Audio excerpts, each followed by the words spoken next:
Welcome back everyone. Programme में आगे बढ़ते हैं और आज फिर बात करते हैं सेहत के हवाले से। और हमारे साथ स्टूडियो में मौजूद हैं डॉक्टर दानियाल शेह साहब, जो कि लॉन्गजेविटी एक्सपर्ट हैं।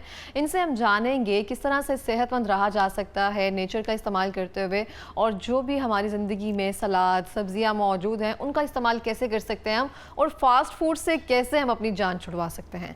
अस्सलाम वालेकुम, कैसे हैं आप? अल्हम्दुलिल्लाह। बहुत शुक्रिया आपका प्रोग्राम में आने के लिए फर्स्टली। सेकेंडली डॉक्टर दानियाल, मैं पूछना चाहती हूँ आपसे कि हम छोटी छोटी चीज़ें, नगेट्स हैं या जितना भी प्रिजर्वेटिव फूड है, इसलिए खाते हैं, हम स्नैकिंग करते हैं ना, हमें एक तरह से क्रेविंग हो रही होती है ये भी खाने की, इस तरह से भी करने की।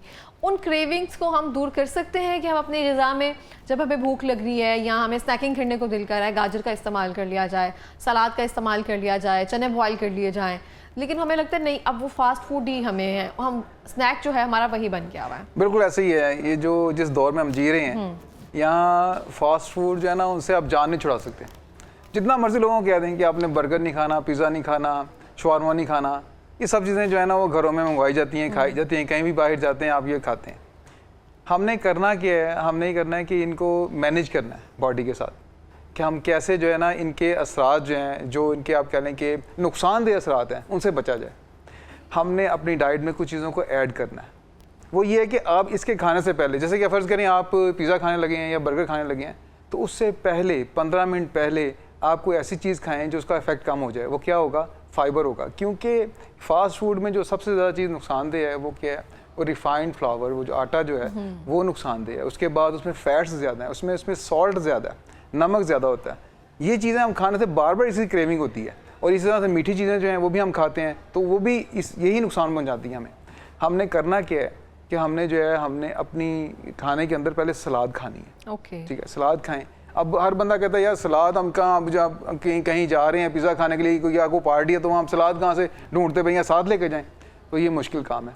दूसरा काम हम ये कर सकते हैं कि हम सिरका इस्तेमाल कर सकते हैं। देखें, नबी करीम सल्लल्लाहु अलैहि वसल्लम ने सिरका पसंद फरमाया, और सिरका आज की साइंस हमें बता रही है कि अगर हम सिरका ले लेते हैं तो आपका जो फास्ट फूड का जो इफ़ेक्ट है, जो खाने का जो इफ़ेक्ट है, जो आपकी ग्लूकोज स्पाइक करती है, शुगर लेवल स्पाइक करता है, वो स्लो हो जाता है। वो आहिस्ता आहिस्ता स्पाइक ऊपर नहीं, एकदम नहीं बढ़ती, ग्लाइसेमिक वैल्यू उसकी एकदम हाई नहीं होती। ठीक है ना?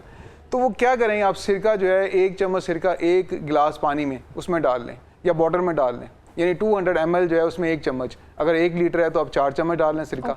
डाल के एप्पल साइडर विनेगर भी ले सकते हैं और वाइट विनेगर भी ले सकते हैं, कोई हर्ज नहीं है। आप वो साथ ले जाएं जहाँ भी आपने खाना खाना है फास्ट फूड की तरह का। उससे पहले 15 मिनट पहले उसको पी लें। उससे क्या होगा कि आप जब वो पी लेंगे तो आपका डाइजेस्टिव सिस्टम जो है वो क्या हो जाएगा, थोड़ा सा सुस्त हो जाएगा, स्लो हो जाएगा। स्लो होना इन सेंस कि आप जो खा रहे हैं एकदम शुगर नहीं बढ़ेगी।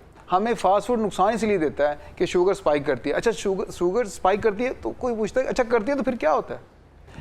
देखिए, शुगर को समझे है क्या चीज़, होता क्या है। फास्ट फूड हमें नुकसान क्या पहुंचाता है? नुकसान असल में ये पहुंचाता है कि जब आप खाते हैं तो एकदम जो है बॉडी जो है उसको बर्न करने की कोशिश करती है। एनर्जी लेवल आपका एकदम हाई होता है तो बर्न करते हैं। अगर देखें आप चूल्हे पे कोई चीज़ रखी हुई है आपने, और बार बार जो है तेज़ कर दें, फिर स्लो कर दें, फिर तेज़ कर दें, तो कोई चीज़ इवन चाय क्यों नहीं है वो ख़राब हो जाएगी, वो उस लेवल को नहीं पहुंचेगी। उस तरह से तो हमें क्या करते हैं, बहुत से लोग मैंने देखे हैं कि वो क्या होता है कि उनको मैं कहता हूँ कि यार आपकी जो है ना, आप चेक करवाएं, आपको आप प्री डायबिटिक लगते हैं या डायबिटीज़ का इशू आपके साथ है। कैसे पता चलता है? वो क्या करते हैं, वो चेक नहीं करवाते, वो कहते हैं हम बिल्कुल ठीक हैं। अच्छा, जब कभी घर में चेक की, ग्लूकोमीटर से घर चेक कर ली, तो उस वक्त उनकी नॉर्मल आती है, यानी मतलब फास्टिंग में 90 या 94 से ऊपर नहीं होनी चाहिए, तो वो देखते हैं भाई 90 आ रही है, 95 आ रही है, तो ठीक है, 100 आ रही है, ठीक है। कैसे पता चलता है, कौन से ऐसे सिम्टम्स होते हैं जिससे आप अंदाजा लगाते हैं ये प्री डायबिटिक हो सकता है बंदा? देखें, होगा क्या, आपको बार बार आपको यूरिनेशन हो, आप वॉशरूम जाएंगे, ठीक है, आपको आपके अंदर सुस्ती आ जाएगी, काहली आ जाएगी, उठने में, सोने के पैटर्न में डिस्टर्ब हो जाएंगे, ये चीज़ें, जिस्म जो है उसमें बेतुकी दर्दें होंगी, ये कामों से, ये सारी सिम्टम्स हैं। इस तरह से इनसे बचने के लिए क्या किया जाएगा? बचने के लिए आपने यही करना है कि अपनी डाइट को मैनेज करना है। हम बात कर रहे हैं कि फास्ट फूड से हम नहीं बच सकते, तो हमने करना क्या, हमने मैनेज कैसे करना है उसे। अच्छा, फास्ट फूड में एक तो आपने ये किया कि आप सिरका इस्तेमाल कर सकते हैं, मैंने किया। दूसरा ये है कि उसमें फाइबर उसमें से निकाल लिया गया है। जो आटा इस्तेमाल किया जा रहा है, जो मैदा इस्तेमाल किया जा रहा है, जिससे हम जो डो बनती है, बर्गर की, पिज़्ज़ा की डो बनती है, इसमें होल व्हीट तो नहीं होता ये, तो उसमें से वो निकाल लिया जाता है, सिर्फ मैदा होता है जिसको इस्तेमाल करते हैं। रिफाइंड फ्लावर है, रिफाइंड आटा जो है ये हम नुकसान पहुंचाता है। उसमें से फाइबर निकाल लिया है, न्यूट्रिएंट्स निकाल लिए हैं, तो हमने क्या करना है, हमने बड़ी अच्छी सी कोई चटनी बनानी है। हाँ। ठीक है, उसमें हमने पुदीना, धनिया, उसमें आप कह लें कि ये अदरक, लहसुन, तुलसी के पत्ते, ये चीज़ें शामिल करनी है। ऐसी बड़ी प्यारी सी अच्छी सी जो है ना चटनी आ गई है, उसका भी केरी की बन सकती है। तो ये चटनी बनाएं, ठीक है, ये चटनी बना के उसके साथ जो है वो खाएं। दही इस्तेमाल करें, दही भी आपकी जो डाइजेस्टिव सिस्टम है उसको बेहतर करता है, स्लो प्रोसेस को स्लो करता है, हेल्दी, हाँ, आपके फ्लोरा, गट फ्लोरा जो है उसको बेहतर करता है, हेल्दी बैक्टीरिया होता है, तो वो भी इस्तेमाल कर सकते हैं। ये ज़्यादा ज़रूरी है कि आप उससे खाने से पहले खाएं। अच्छा, अब ये काम कर सकते हैं। दूसरा ये कर सकते हैं कि जो आप चोकर है, चोकर को आप इस्तेमाल कर सकते हैं कि आप दिन में 1 दफ़ा या 2 दफ़ा जो है वो पानी में डाल के उसको रख दें। जब उसका 2-3 घंटे गुजर जाएं तो उसको आप पानी उसका पी लें, तो वो भी आपको सोलेबल फाइबर्स आपको मिल जाएंगे। तीसरी फॉर्म जो है वो ये कि आजकल गर्मी है तो मार्केट में कतीरा गोंद मिलती है। हाँ। इस वक्त तुखमंगा मिलता है। ये गोंद कतीरा जो है ना, ये क्या है, ये फाइबर्स हैं। ठीक है, लेकिन इनकी तासीर बहुत ठंडी होती है, कुछ लोगों को इस्तेमाल करने में कोई मसला नहीं है, कोई मसला ही, गर्मी है ना, गर्मी के मौसम में इस्तेमाल करें। तो आपने क्या करना है, फास्ट फूड से पहले आपने गोंद कतीरा जो है वो आपने अगर रात को भिगो के रखी हुई है, उसमें थोड़ा प्रोसेस लेंथी होता है, लोग अब रात को भिगोएं फिर सुबह उसको इस्तेमाल करें, तो उसके लिए आप किकर की गोंद जो है, अकेशिया गम जो है, ठीक है ना, उसको तिब की ज़ुबान में समग अरबी भी बोलते हैं, तो वो आप गम अरेबिक भी बोलते हैं, तो वो इस्तेमाल कर सकते हैं। उसको ग्राइंड करके रख लें, 1 टीस्पून जो है 1 गिलास पानी में मिक्स करके रखें, 5 मिनट के बाद उसको पी लें।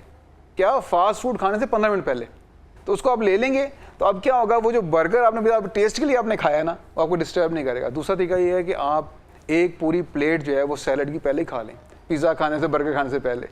मैं देखिए, मैं खाता हूँ, मैं ये नहीं कहता मैं नहीं खाता, मैं खाता। लास्ट टाइम कब खाया था फास्ट फूड आपने? मेरा ख्याल है कोई 1 माह गुजर गया। मुझे भी 1 महीना गुजर गया, मैं भी बहुत कम खाती हूँ। हाँ, नहीं देखिए, आप फैमिलीज में आता है, आपको कहीं जाना पड़ जाता है, वहाँ आप मुंह बना के बैठ जाने, मैंने बिल्कुल नहीं खाना, और मैं तो डाइटिंग पे हूँ, मैं करता हूँ डाइट की, मैं ध्यान रखता हूँ इस बात का, लेकिन आपको कभी कभी आपको कोल्ड ड्रिंक्स भी पीने पड़ते हैं, मैनेज करना पड़ता है उसको। तो ये चीज़ें बैलेंस करनी चाहिए कि आपने बॉडी को बैलेंस कैसे करना है। हमने इस दौर में जिसमें हम जी रहे हैं, इनके जितनी भी चीज़ें उसके लाइफ हैक्स जो हैं उनको हमने अडॉप्ट करना है। ये हैक्स है ना, बिल्कुल ऐसे जैसे अगर आप शवारमा या फिर बर्गर वगैरह ले रहे हैं, उसमें भी सैलड मौजूद होता है, उसकी क्वांटिटी थोड़ी ज़्यादा करवा लीजिए, और जो सॉसेज मायो वगैरह है वो थोड़ी कम करवा लीजिए। हाँ, आप चटनी जो है ना खुद बनाएं, सॉसेज खुद बनाएं, वो साथ लेके जाएं, बजाय इसके जो बाजार में उसका इशू ही होता है कि उसमें प्रिजर्वेटिव जो है वो खतरनाक होते हैं जो डालते हैं, क्योंकि कोई किसी को आपकी सेहत से गर्ज नहीं है, उसको अपने बिजनेस से गर्ज है, सीधी सी बात है। हमें अब समझ आ गई हुई है, हर चीज़ें ओपन हो गई हुई हैं, आप हर एक को सब चीज़ों को पता है,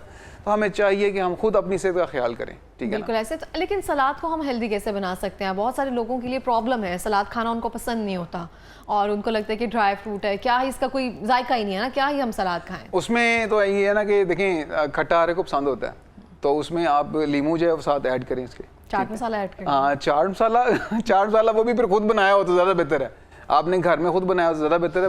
बाजार का जो चाट मसाला है वो इतना ज़्यादा इफेक्टिव नहीं होता, इतना अच्छा नहीं होता, तो आप इस तरह की चीज़ें जो है ना उसको डालें, और इमली की चटनी बनाएं, इमली का जो है वो डालें इसके अंदर, तो उसमें थोड़ा सा मीठा आ जाएगा। मीठे के लिए आप शहद इस्तेमाल कर सकते हैं, खजूर को ज़रा पेस्ट बना के वो ऐड कर सकते हैं चटनी में, बच्चों को मीठी चटनी अच्छी लगती हैं वो ऐड कर दें, क्योंकि बच्चे आमतौर पर जो फास्ट फूड खा लेते हैं, और सैलड वगैरह ऐसी चीज़ें जो है ना, ये रोटी तो बिल्कुल नहीं खाते, सारा दिन बैठे रहेंगे, 2-2 घंटे तक खाएंगे नहीं, तो ये बड़ा इशू बनता है माँ बाप के लिए ना, कि माएँ तो ख़ास तौर पे कि बच्चा जो है खाता नहीं है, और कोई चीज़ दूसरी देते हैं, कोई ड्रिंक बना के देते हैं जो बाज़ार से आया है, या जैसे फास्ट फूड की मैं बात कर रहा हूँ, तो वो तो बड़े आराम से खा लेते हैं। तो हमें उनके लिए टेस्ट को जो है, टेस्ट बर्ड हमारे इस तरह के बन गए हुए हैं कि हमें इसको डेवलप करना पड़ता है कि चीज़ को उस तरह डेवलप करें। हम रिसर्च कर सकते हैं, कोशिश कर सकते हैं, नेट सर्फिंग करें, देखें, चेक करें कि बच्चे क्या क्या चीज़ें खाते हैं, तो टेस्ट को डेवलप करें। लीमू तो बड़ा अच्छा है, आप उसको डालें, सेहत के लिए भी अच्छा है। उसमें मुख्तलिफ जो हैं एस्कॉर्बिक एसिड है, उसमें साइट्रिक एसिड है, उसमें मुख्तलिफ एसिड्स हैं जो आपकी स्टमक के लिए, गट के लिए बेहतर भी हैं। बिल्कुल इस तरह से, और आप हेल्दी खाएंगे तो आपकी स्किन सब हर वेलबींग अच्छी हो जाएगी, आप हेल्दी नजर आएंगे, और ये सब चीज़ें होती हैं। असल में प्रॉब्लम जो है ना वो ये आता है कि हम जब फास्ट फूड खाते हैं, बच्चे ज़्यादा खाते हैं ना, और ये तो ब्रिटिश जर्नल जो है उसने 2014 में रिसर्च हुई थी, उसमें उन्होंने बताया कि वो बच्चे तमाम जो कि हफ्ते में 2 से 3 बार फास्ट फूड खाते हैं, वो प्रोन टू, आप कह लें कि 200 times prone to type 1 diabetes.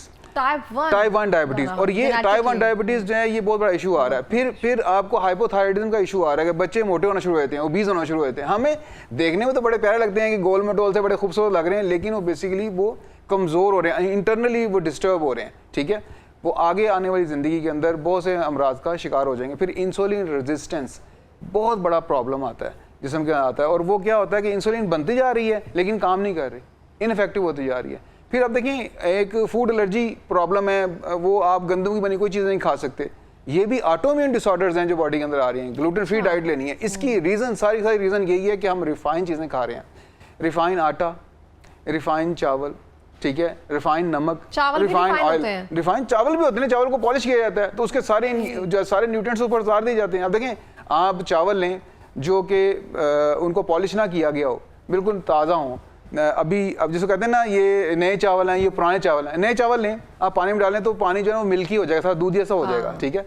तो उसके न्यूट्रिएंट्स हैं, और हमारे घर की औरतें जो उनको धो के ना उसका मट्टी जा रही है, मट्टी नहीं जा रही है, ये उसके न्यूट्रिएंट्स हम ज़ाया कर रहे हैं। अच्छा, ज़्यादा नहीं धोने चाहिए फिर चावल को? नहीं धोने चाहिए, नहीं धोने चाहिए, बस मट्टी जो उतरी वो ऊपर अलग से आ जाती है, वो और हमें बड़ा शौक है पॉलिश वाले चावल ना लें। पॉलिश नहीं होती, बेसिकली उसके न्यूट्रिएंट्स उतार दिए जाते हैं ऊपर से। हाँ, वो पॉलिश ही हो जाती है, फिर वो अच्छे लगते हैं देखने में भी, लंबा चावल लगता है, लंबा चावल लगता है, ठीक है ना। तो वो चावल हो गए। जैसे मैंने ऑयल की बात की है, तो ऑयल भी जो है आप फैट्स जो हैं, जैसे देसी घी अच्छा है या जैतून का तेल अच्छा है? जैतून के तेल के तो कोई मुकाबला नहीं है, इसमें कोई शक नहीं, लेकिन देसी घी जो है वो ज़्यादा फ़ायदेमंद है इस लिहाज से कि वो मिल्क से फ़ैट ली गई हैं, और जो एनिमल फूड जितना भी है, जो एनिमल किंगडम से लिया गया, वो हमारे जिस्म के ज़्यादा करीब है और जल्दी डाइजेस्ट हो जाता है। ये रिसर्च बताती है। जैसे शहद जो है भी एनिमल फूड है, ठीक है, देसी घी एनिमल फूड है, अब अंडा है, दूध है, ये एनिमल है, तो आपके लिए ज़्यादा फ़ायदेमंद है। हाँ, ये अलग बात है कि हमें कोई चीज़ खालिस नहीं मिलती तो हम क्या करें, बिल्कुल ऐसी है। दूध का तो नाम ही ना लिया जाए, हमें पता ही नहीं कि अब हम जो दूध पी रहे हैं वो दूध है कि वो जिसमें केमिकल्स हैं। फिर आप कह लें कनोला ऑयल है तो वो भी रिफाइन में मिलता है। कोशिश करें कि कनोला या सरसों का तेल जो है वो खुद निकलवा के उसको इस्तेमाल करें, वो ज़्यादा फायदेमंद है, ठीक है। चर्बी जो है, जो फैट्स हैं गोश्त के साथ, उसका भी तेल निकाल के ऑयल करके उसको भी यूज़ करें, वो फायदेमंद चीज़ है। हम देखते हैं बहुत सारे लोग ना गोश्त के साथ भी जो फैट लगा होता है, मटन के साथ या बीफ के साथ, अगर मैं खरीदने कभी जाऊँ तो मैं उतरवा देती हूँ, लेकिन जो कसाई होते हैं वो कह रहे होते हैं ये हेल्दी है, आप दूसरा ना डालें, आप ये डालें। मुझे अभी तक ट्रस्ट नहीं आता इस बात पे। नहीं, ये मैं आपको बताता हूँ बात क्या है। अब देखें, जो फैट्स आपको मिलती हैं, ऑयल मिलता है प्लांट किंगडम से, जैसे सोयाबीन का ऑयल है, और ये सरसों का तेल है, कनोला ऑयल है, इवन आप कह लें कि जैतून का तेल क्यों नहीं है, ये तमाम जो हैं ये प्लांट किंगडम से हैं। लेकिन बहुत सी चीज़ें ऐसी हैं, जैसे वाइटामिन हैं, विटामिन ए, डी, ई, के, ये वाइटामिन जो है ना ये फैट सोलेबल है और ये आपको एनिमल किंगडम से ही मिलेंगे। तो ये वाइटामिन और जितने भी हैं ये सारे के सारे वो फैट्स में प्रिजर्व होते हैं बॉडी के अंदर। आपकी जहाँ फैट्स हैं वहीं पर ये वाइटामिन रुकते हैं, और ये आप देखिए वाइटामिन ए आपकी आंखों के लिए फायदेमंद है, हाँ। वाइटामिन डी आपकी हड्डियों के लिए बेहतर है, आपकी स्किन के लिए बेहतर है, ठीक है। विटामिन ई आपकी, फिर दोबारा से बात करूंगा, आपके ब्रेन के लिए बेहतर है, आपके हार्ट के फंक्शन के लिए बेहतर है। विटामिन के जो है वो आपके गट फ्लोरा के लिए बेहतर है, आपकी इवन बोन्स के लिए बेहतर है, ठीक है। तो ये चीज़ें ज़रूरी हैं आपके लिए। तो ये कहाँ से मिलेंगी? आप ये आपको एनिमल फैट से मिलेंगी, यानी कि देसी घी से मिलेंगी। और अगर आप कह लें दूसरे लफ्ज़ों में आप ये कह सकते हैं कि गोश्त के साथ जो फैट्स लगी होती हैं, जैसे सीने का गोश्त, जो गर्दन का गोश्त है, उनके साथ जो फैट्स होती हैं वो ज़्यादा फायदेमंद है, उनको हमें इस्तेमाल करना चाहिए, वो नुकसानदेह नहीं है हमारे। लेकिन ये देखिए ना, अगर आप आज से आप 50 साल या 60 साल पीछे चले जाएं तो डायबिटिक पेशेंट इतने नहीं थे। ये क्यों बढ़ते जा रहे हैं? क्योंकि हम रिफाइंड ऑयल यूज़ कर रहे हैं। अगर हम घी इस्तेमाल करना शुरू कर दें और चर्बी इस्तेमाल करना शुरू कर दें तो ये कम होना शुरू हो जाएंगे, ऑटोमेटिक कम होना शुरू हो जाएंगे। अब आप पूछेंगे कैसे कम होना शुरू? हाँ, एग्जैक्टली। स्टेम सेल्स एक थेरेपी है। आपने सुना होगा स्टेम सेल्स की, वो जवानी की तरफ वापस लेके आता है। स्टेम सेल्स को यूज़ किया जा रहा है, बालों के लिए यूज़ किया जा रहा है, आंखों के लिए यूज़ किया जा रहा है, बेशुमार अमराज के लिए, इवन दांतों को भी वापस लाने के लिए इस पर काम किया जा रहा है स्टेम सेल्स के ऊपर। स्टेम सेल्स अल्लाह पाक ने बॉडी के अंदर एक ऐसी चीज़ रखी है जो कि आपकी वो किसी भी सेल्स में कन्वर्ट हो सकते हैं, लेकिन हम क्या करते हैं उनको इस्तेमाल नहीं कर पाते और वो आहिस्ता आहिस्ता हमारी ज़िंदगी ख़त्म होती है, वो साथ चले जाते हैं। वो स्टोर कहाँ होते हैं? वो फैट्स में स्टोर होते हैं, बॉडी में फैट्स में स्टोर होते हैं। तो फैट्स के साथ वो काम कर रहे होते हैं स्टेम सेल्स। तो हम स्टेम सेल से फ़ायदा नहीं ले रहे, इसलिए अच्छी फैट्स जो है उसको खाएं ताकि आपके फैट सॉल्युबल विटामिन भी बॉडी में सही स्टोर हों और फंक्शनल फॉर्म में आएँ और स्टेम सेल्स भी सही काम कर सकें। सही। अच्छा, मैंने सुना है एक टाइम तक यानी कि आपको जो फैट है वो अपने जिस्म में रहने देना चाहिए। बहुत सारे लोग जो है जिनको वेट कम करने की ज़रूरत नहीं होती है, लेकिन उनका होता है कि हमें मज़ीद लीन होना है। अगर वो ज़्यादा लीन हो जाएंगे तो एक टाइम में 40s में जाकर उनके चेहरे पे वो ग्लो नहीं रहेगा, वो हड्डियाँ नज़र आएंगी। बिल्कुल ऐसे ही है। देखें, आपको जो है ना स्किन को फ्रेश रखने के लिए, बॉडी को फ्रेश रखने के लिए आपको मॉइस्चर चाहिए, आपको इलास्टिन चाहिए, हाँ, जो टिश्यूज है, कोलेजन चाहिए, आपको फैट सेल्स भी चाहिए। ठीक है, तो फैट्स भी चाहिए।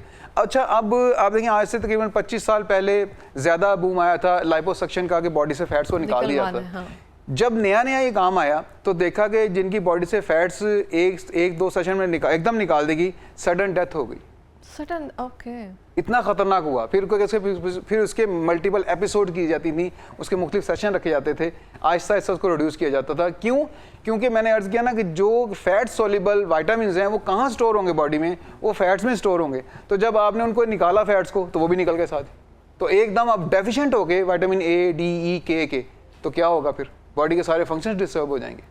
ठीक हो गया। तो मतलब हमें हेल्दी वेट रखना चाहिए अपनी जो है हाइट के हिसाब से, उसको मजीद लीन की तरफ नहीं लेके जाना चाहिए। जैसे बहुत सारे लोग होते हैं 24 मतलब 12 महीने डाइट पर रहते हैं, हालांकि उनकी बॉडी की जरूरत नहीं है, हालांकि न्यूट्रिएंट्स ही कम हो रहे हैं उनकी। देखें, डाइट को भी देखें, आपकी हेल्दी लाइफस्टाइल है उसको देखें, आपने कैसे लेके चलना है। मैं इवन कहता हूँ कि जिम जो है, जिम को भी आप जो है वो मुझे लोग पूछते हैं कि आप जिम जाते हैं, मैं जिम नहीं जाता, आज तक गया नहीं हूँ। मैं उसका इनकार नहीं करता, नहीं जाना चाहिए, लेकिन उसको मैनेज करें, क्योंकि जिम करना जो है हर वक्त करना वो मुनासिब नहीं है। ठीक है, और अगर आपने शुरू कर दिया तो उसको छोड़ना भी ठीक नहीं है। जब छोड़ देते हैं तो आपकी बॉडी बिल्कुल ही ठहर जाती है, खत्म हो जाती है। ठीक है, उसको मैनेज करें। क्योंकि मतलब हमारे स्ट्रेंथन हो रहे होते हैं, टाइटन हो रहे होते हैं। दो तरह के लोग हैं ना, एक तरफ वो लोग हैं जो बिल्कुल जिम नहीं जाते और फास्ट फूड लेते हैं, बड़े मोटे मोटे होके फिर रहे हैं, और एक तरफ वो लोग हैं जो कि जिम कर रहे हैं और 10 साल या 5 साल बड़ा अच्छा जिम करते हैं, फिर एकदम छोड़ना पड़ जाता है उनको, या किसी वजह से छोड़ देते हैं, क्योंकि सारी ज़िंदगी आप साथ लेके चलते नहीं हैं। तो उसको मैनेज करना चाहिए। देखें, हम पूरे साल में आप नमाज को देखें, नमाज का टाइम जो है, मगरिब का टाइम जो है, वो एक टाइम वो आता है कि वही ईशा का टाइम होता है, तो वो बदल रहा है, टाइम बदल रहा है। आपको अपने बॉडी को उसी तरह से जिम के हिसाब से भी बदलना है, मैनेज करना है उसको, कि किस तरह करना है। जिम के अंदर आप बॉडी को हर्ट कर रहे होते हैं और बॉडी रिकवर हो रही होती है। पहले आप अगर पुशअप कर रहे हैं, आप 10 कर रहे हैं, तो आप 15 करेंगे, 30 पे चलेंगे, 40 पे, 100 पे चले जाएंगे। लेकिन 100 से आगे कहाँ जाएंगे आप? कितना आगे जाएंगे? तो फिर आपको पीछे आना है। लेकिन पीछे आगे जाना, उसको रिवर्स करना, ये सब चीज़ें हमारे लिए ज़रूरी हैं, लेकिन हम मेंटेन नहीं कर पाते। हम तो कहते हैं तो हाँ, नहीं है, तो उसको करना चाहिए। इस तरह से कैसे करना है, उसको मैनेज करना बहुत ज़रूरी है। जैसे डाइट के बारे में मैंने बात की, ऐसे किसी दिन हम उसके ऊपर बात कर लेंगे। ज़रूर। हमारे पास लास्ट मिनट है, कोई पैगाम देना चाहेंगे? मैं ये अर्ज़ करना चाहूँगा कि हमें अपने लाइफस्टाइल के अंदर नबी सल्लल्लाहु अलैहि वसल्लम की सुन्नत को अपनाना चाहिए। आज मैंने सिरके की बात की, अगर आप चाहते हैं कि आपके बच्चे फास्ट फूड खाएं भी और आप लोग भी खाएं, तो सिरका जो है उसको इस्तेमाल करें, अपनी डाइट में शामिल कर लें। रोज़ाना 1 से 1.5 चम्मच जो है सिरका हमें इस्तेमाल करना चाहिए। 1 गिलास पानी में डाल लें और कोई भी खाना खाने से 15 से 20 मिनट पहले उसको पानी को पी के फिर खाना खाएं, तो आपकी सेहत जो है वो बरकरार रहेगी। बहुत शुक्रिया आपका प्रोग्राम में आने के लिए, इतनी हेल्दी टिप्स देने के लिए, हमेशा की तरह। Thank you so much. और इसी के साथ ही अच्छा खाएं, अच्छा नजर